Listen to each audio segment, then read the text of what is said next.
dia, boa tarde, boa noite a todos. Estamos aqui no canal maravilhoso Café com Batom. Vamos entrar agora no estudo da antijuridicidade, da ilicitude. Nós estudamos, nós sabemos que o crime é feito pelo quê? Fato típico, ilícito, antijurídico e culpabilidade. E agora vamos estudar a antijuridicidade. Vamos passar agora, eu já estava esquecendo, né? Antes de mais nada, compartilha, se inscreva e ativa o sininho.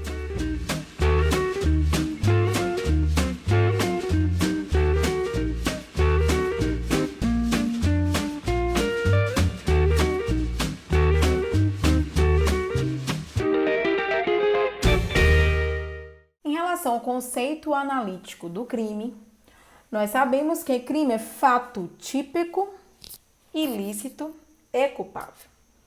Estamos estudando o segundo substrato do crime, que é o fato ilícito ou antijurídico. A ilicitude consiste na contrariedade do fato com o ordenamento jurídico, enfoque puramente formal ou ilicitude formal, por meio da exposição de perigo de dano ou da lesão ao bem jurídico tutelado, enfoque material ou ilicitude material. A antijuridicidade da conduta deve ser apreciada objetivamente, vale dizer, sem se perquirir se o sujeito tinha consciência de que agia de forma ilícita ou não. Por essa razão, age ilicitamente o inimputável, que comete um crime, ainda que ele não tenha consciência da ilicitude, porque essa análise do inimputável será realizada quando estudarmos a culpabilidade. Em face do acolhimento da teoria da tipicidade como indício da ilicitude, uma vez praticado o fato típico, isto é, o comportamento humano previsto em lei no tipo penal, presume-se o seu caráter ilícito. A tipicidade não constitui a ilicitude, apenas a revela indiciariamente.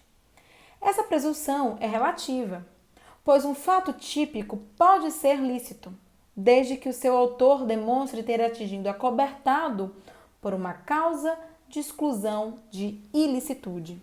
Em relação à exclusão de ilicitude legais, o Código Penal possui em sua íntegra causas genéricas e específicas de exclusão de ilicitude. Quando falamos de causas genéricas ou gerais, elas estão previstas no Código Penal, respectivamente no artigo 23 e seus incisos. Quais são? Estado de necessidade, legítima defesa, estrito cumprimento do dever legal e exercício regular do direito. Já as causas específicas ou especiais, elas podem ser definidas como as previstas na parte especial do Código Penal, com aplicação unicamente a determinados crimes, ou seja, somente aqueles delitos a que expressamente se referem. Estão delineadas pelo artigo 128, que é o caso do aborto, o artigo 142 nos crimes de injúria e difamação, dentre outros. No aborto, nós estamos falando da permissão do aborto, no caso quando a vítima ela foi estuprada. Em relação às causas supralegais, estamos falando do consentimento do ofendido. O ofendido consentiu para a conduta ilícita. O nosso Código Penal define as excludentes de ilicitude no artigo 23. De acordo com o texto, são 4 as causas de justificação: estado de necessidade, legítima defesa, exercício regular de um direito e estrito cumprimento de um dever legal. Sendo fato típico, praticado nessas circunstâncias, não haverá crime. Apesar de o leque legal ser abrangente, a doutrina admite a existência de causas supralegais, como vimos, que são aquelas que nós analisamos em relação ao consentimento do ofendido. Então, assim, em relação ao consentimento do ofendido, é o caso quando o ofendido permite que se danifique a sua casa. Então, a pessoa que danificou não vai responder pelo artigo 163 do Código Penal. Vale salientar que o excesso representa a convicção da presença da ilicitude do comportamento, apesar de ter iniciado lícito. Então, a pessoa ela pode responder por excesso de legítima defesa, se perceber algum excesso em alguma conduta que se iniciou como excludente, a pessoa responderá pelo excesso. Meus caros, quando falamos de estado de necessidade, falamos que a pessoa cometeu uma ação delituosa, mas para salvar a sua vida ou a de terceiros. Vamos fazer agora a leitura do artigo correspondente ao estado de necessidade. Considera-se em estado de necessidade quem pratica o fato para salvar de perigo atual que não provocou por sua vontade, nem podia de outro modo evitar. Direito próprio ou alheio, cujo sacrifício nas circunstâncias não era razoável exigisse. Parágrafo 1º. Não pode alegar estado de necessidade quem tinha o dever legal de enfrentar o perigo. Parágrafo 2º. Embora seja razoável exigir-se o sacrifício do direito ameaçado, a pena poderá ser reduzida de 1 a 2/3. A situação de necessidade pressupõe, antes de tudo, a existência de um perigo atual que põe em conflito dois ou mais interesses legítimos, que pelas circunstâncias não podem ser todos salvos, como na legítima defesa, como se verá adiante, só existe um interesse legítimo. Um deles, pelo menos, terá de perecer em favor dos demais. O exemplo característico é o da tábua de salvação. Após o naufrágio, duas pessoas se veem obrigadas a dividir uma mesma tábua, Jack e Rose, que somente suporta o peso de uma delas. Nesse contexto, o direito autoriza um deles a matar o outro, se isso for preciso para salvar sua própria vida. Há requisitos vinculados à situação de necessidade ensejadora da excludente e outros ligados à reação do agente. Entre os primeiros, que é a situação de necessidade, o primeiro é a existência de um perigo atual. Perigo é a probabilidade de dano ou lesão a algum bem jurídico tutelado. Deve-se tratar de uma possibilidade concreta, levando-se em conta a situação em que o agente se encontrava no momento imediatamente anterior à sua atual necessidade. Se o perigo não era real, mas fruto da imaginação do sujeito, fica afastada a ocorrência do estado de necessidade.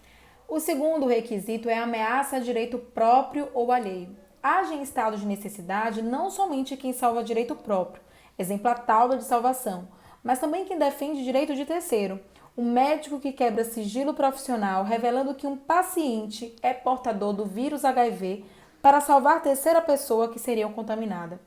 A excludente, ademais, aplica-se quaisquer que sejam os direitos em jogo. Se o interesse for tutelado pelo ordenamento jurídico, poderá ser salvaguardado diante de uma situação de necessidade. O terceiro requisito é o conhecimento da situação justificante. É fundamental que o sujeito tenha plena consciência da existência do perigo e atue com o fim de salvar direito próprio ou alheio. Por essa razão, o médico que realiza aborto por dinheiro não age em estado de necessidade, mesmo se constatando após a existência de um risco atual à vida da gestante. O quarto requisito é o perigo não provocado voluntariamente pelo sujeito.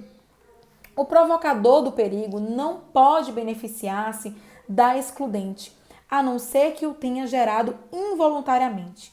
Em outras palavras, aquele que por sua vontade produz o perigo não poderá agir em estado de necessidade. Provocar voluntariamente significa provocar dolosamente. Dessa forma, se o agente provocou culposamente o perigo, poderá ser beneficiado pelo excludente. Há quem entenda de maneira diversa, equiparando a provocação voluntária tanto a dolosa como a culposa. Mas nesse caso, quem provocou o perigo não pode se valer de estado de necessidade. Vale salientar que em relação à inexistência de dever legal de arrostar o perigo, com o artigo 24, parágrafo 1º, quem tem dever legal de enfrentar o perigo não pode invocar estado de necessidade. Isso ocorre com algumas funções ou profissões.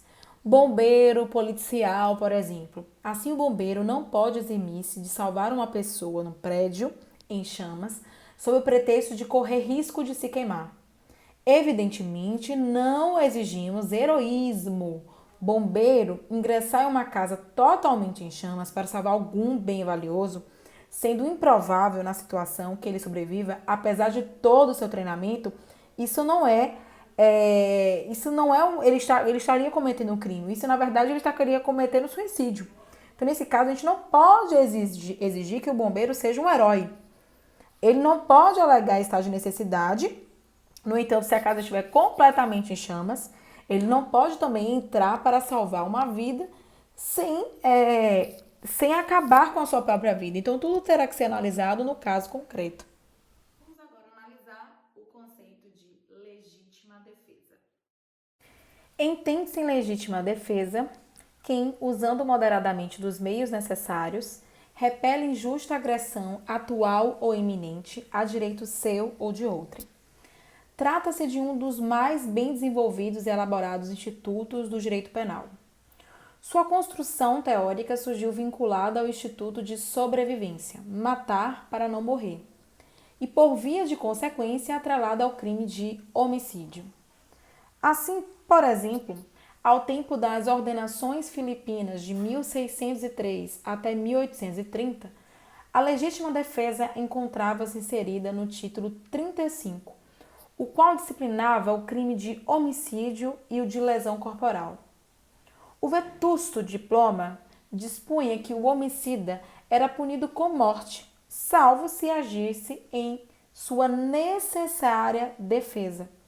Interessante registrar que o dispositivo punia o excesso, dispondo que não haverá pena alguma, salvo se nela excedeu a temperança que devera ou pudera ter, porque então será punido segundo a qualidade do excesso. Isso aqui está na letra do título 35. Odiernamente, meus caros, reconhece-se a possibilidade de agir em legítima defesa para a salvaguarda de qualquer direito, não somente a vida ou a integridade física. Em relação aos requisitos, nós temos o primeiro, que é a existência de uma agressão. A agressão, ela é sinônimo de ataque, ou seja, a conduta humana que lesa ou expõe a perigos bens jurídicos tutelados. A mera provocação não dá ensejo à defesa legítima. Ao reagir a uma provocação por parte da vítima, o agente responderá pelo crime, podendo ser reconhecida em seu favor uma atenuante, mas não a legítima defesa. Vale salientar que a agressão deve ser humana. Contra a agressão de animal, cabe estado de necessidade, a não ser que alguém provoque deliberadamente um animal, de modo que ele sirva como instrumento do ataque de um ser humano. A agressão deve ser atual e iminente. Uma pessoa saca sua arma e reage contra a abordagem de um ladrão que acabara de anunciar o roubo. Iminente quando está prestes a se concretizar. Outro exemplo. Alguém saca uma arma tão logo percebe que seu rival, com quem discute, leva a mão ao coldre para sacar sua arma, ou ao bolso. Não caberá legítima defesa diante do temor de ser agredido, muito menos se alguém revidar uma agressão que no passado sofreu. Ou seja, a agressão tem que ser atual ou iminente. A agressão injusta, ela tem que ser a agressão a um direito próprio ou alheio. Qualquer bem jurídico pode ser protegido pela legítima defesa, pertencente àquele que se defende ou à terceira pessoa. Em compasso com o auxílio mútuo que deve reinar entre os indivíduos, o Código Penal admite expressamente a legítima defesa de bens jurídicos alheios com amparo no princípio da solidariedade humana. Para exemplificar, vamos dizer que João, percebendo que Carla se droga compulsivamente e não aceita conselhos para parar, decide agredi-la para que desmaie e assim deixe de ingerir mais cocaína que a levaria à morte.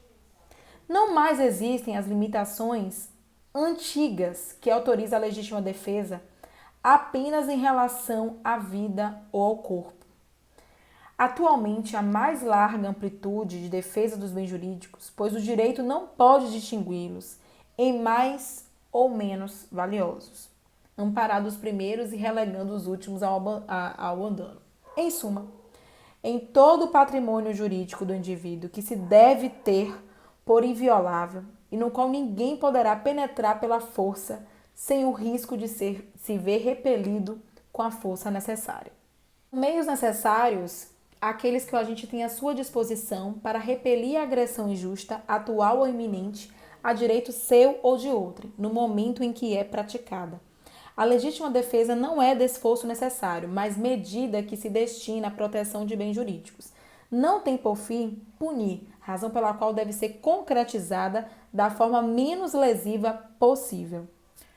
Em relação ao uso moderado dos meios necessários, caracteriza-se pelo emprego dos meios necessários na medida suficiente para afastar a agressão injusta.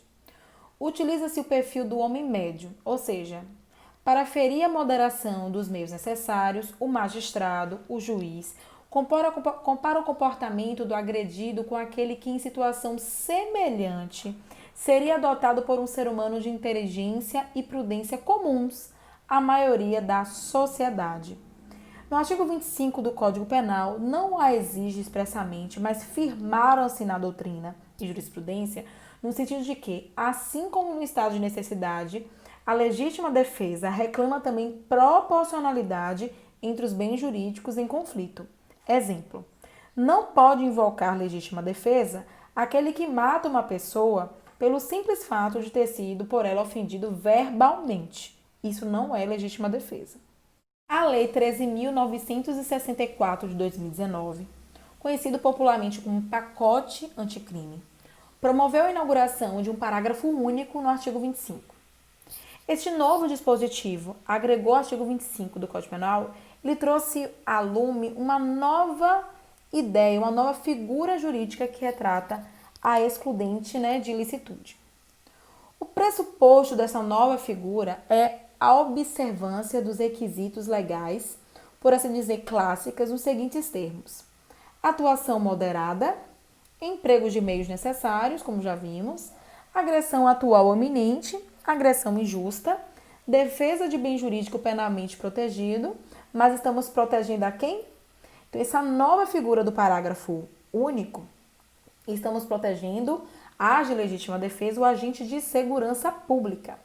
De acordo com o artigo 144 da Constituição Federal, o agente de segurança são os que compõem a Polícia Federal, a Polícia Rodoviária Federal, a Polícia Ferroviária Federal, que já materialmente é extinta, os policiais civis, policiais militares, corpos de bombeiros militares, policiais penais, que é e a Polícia Federal, Estadual e Distrital. Mas ainda, este agente de segurança pública deve estar engajado em uma ação levada a efeito para a liberação de uma vítima submetida a uma condição de refém.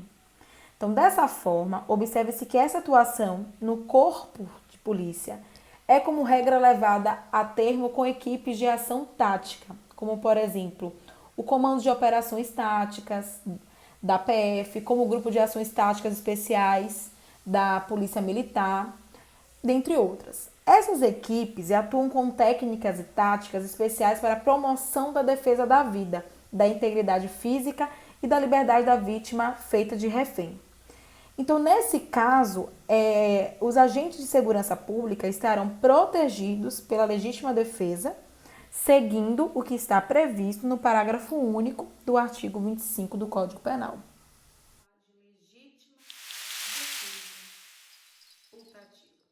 Bota, estou falando bem devagarzinho para que você entenda. Legítima defesa putativa. É quando a pessoa ela acha que cometeu o crime, tendo uma excludente de ilicitude pela legítima defesa. Eu acho que eu matei aquela pessoa porque eu estava revidando um mal maior. Eu achava que ele estava entrando aqui no bar para me matar, porque ele era meu algoz. Então, quando ele mexeu no bolso, eu achei que ele ia sacar uma arma e ia me matar. Mas, na verdade, ele está pegando simplesmente o celular dele. Então, isso é legítima defesa putativa. Ou quando uma pessoa, por exemplo, vem com você e fala assim, olha, seu inimigo tá entrando aqui agora e tá vindo te matar. Vem com aquela mentira, né? Com aquela fofoca. Você achando que ele está vindo te matar, quando ele entra no recinto, você vai lá e atira nele e mata. Mas na verdade ele não tinha nenhum objeto que fosse levar você a óbito. Então isso é legítima defesa putativa. Vamos analisar agora conceitualmente o que é esse conceito da legítima defesa putativa e os seus requisitos. Aqui agora, em homenagem à nossa querida Jamile, preste atenção, Jamile, que é para você. Legítima defesa putativa ou imaginária. É aquela em que o agente, por erro, acredita existir uma agressão injusta, atual ou iminente, a direito seu ou de outrem. Exemplo: Jamile foi jurada de morte por Carlinha. Em determinada noite, em uma rua escura, elas se encontram. Carla coloca a mão no bolso e Jamile, acreditando que ela iria pegar uma arma, mata.